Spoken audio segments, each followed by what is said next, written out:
The uncertainties of celiac disease. It seems unlikely that wartime circumstances would help solve a medical mystery, but that is what happened during World War II. Before the war, a Dutch doctor had been observing a puzzling condition in which local children with apparently healthy eating habits were unable to absorb nutrition from their food. They were losing weight and experiencing digestive problems. Then, in the winter of 1944, the German army cut off food supplies to the Netherlands. Thousands of Dutch citizens left with little to eat but grass and tulip buds died of starvation. Many children who had been sick from the mysterious disease, however, saw their symptoms improve dramatically. When bread was reintroduced to Dutch diets, the children got sick again. The connection was clear.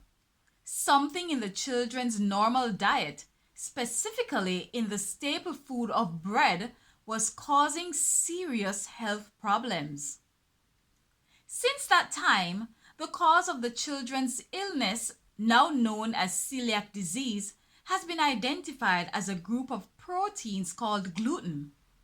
Gluten is found in many grains, especially wheat, and it can cause an immune system problem in humans in which the body attacks its own cells. In the case of celiac disease, which affects around 1% of people worldwide, gluten causes a response that damages the intestines and prevents the gut from absorbing nutrients. Although the cause of celiac disease had been identified, the more researchers studied it, the more mysterious it seemed. They found that although about 30% of people with European heritage carry the genes associated with celiac disease, 95% of those people can eat gluten without experiencing any problem. Some other factor, it seems, is responsible for causing the symptoms. One possible explanation is related to modern hygiene practices.